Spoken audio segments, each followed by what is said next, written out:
વાવ થરાદ જિલ્લાના મુખ્ય મથક થરાદ શહેરમાં આવતીકાલે સાંજે 6 વાગે જૂના હેલીપેડ પાસે આઈટીઆઈ કોલેજની બાજુમાં મલુપુર ખાતે પ્રધાનમંત્રી નરેન્દ્ર મોદીજીના જીવન પ્રસંગો પર આધારિત ભવ્ય મેગા મ્યુઝિકલ મલ્ટીમીડિયા કાર્યક્રમ નમો ઉત્સવનું આયોજન કરવામાં આવ્યું છે। આયોજકોના અનુમાન મુજબ આશરે 40,000 લોકો આ કાર્યક્રમ નિહાળશે। આ કાર્યક્રમ ગુજરાત વિધાનસભાના અધ્યક્ષ શંકરભાઈ ચૌધરી અને હરિયાણા વિધાનસભાના અધ્યક્ષ હરવિંદર કલ્યાણની વિશેષ ઉપસ્થિતિમાં યોજાશે। દેશનો પ્રથમ એવો મલ્ટીમીડિયા શો ગણાતો આ કાર્યક્રમ સંગીત, નૃત્ય અને નાટ્ય દ્વારા વડાપ્રધાનના જીવનના વિવિધ પ્રસંગોને જીવંત રીતે રજૂ કરશે। કાર્યક્રમમાં પ્રસિદ્ધ હાસ્ય કલાકાર સાઈરામ દવે સહિત અંદાજે 150 કલાકારો પોતાની પ્રસ્તુતિ આપશે। ગુજરાતના જાણીતા કલાકારો, નૃત્યકારો, નાટ્યકારો અને સંગીતકારો આ સાથે ભવ્ય કાર્યક્રમને દિગ્દર્શન વિલ રાચ કરશે।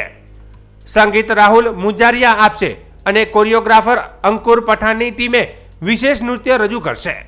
મુંબઈની ડિમોલિશન ક્રૂ દ્વારા ઓપરેશન સિંદૂર ગીતો પર દિલ ધડક સ્ટન્ટ સાથે ડાન્સ રજૂ થવાનો છે, જ્યારે મોદીજીની જીવનયાત્રા પર લખાયેલા સપાકરા ગીત પર કેરળની પરંપરાગત માર્શલ આર્ટ કલારી પયાટુના કલાકારોની વીર રસભર વોર ડાન્સ રજૂ થશે। ભવ્ય પોપ્સ અને હાઈ પ્રોફાઇલ ટેકનોલોજીથી સજ્જ આ કાર્યક્રમ દર્શકો માટે અનોખો અનુભવ સાબિત થશે।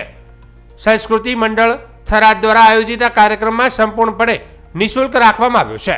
આયોજકો દ્વારા નાગરિકોને મોટી સંખ્યામાં હાજરી આપી દેશના પ્રધાનમંત્રીના જીવન પર આધારિત આ રંગારંગ કાર્યક્રમનો લાભ લેવાનો અનુરોધ કરવામાં આવ્યો છે।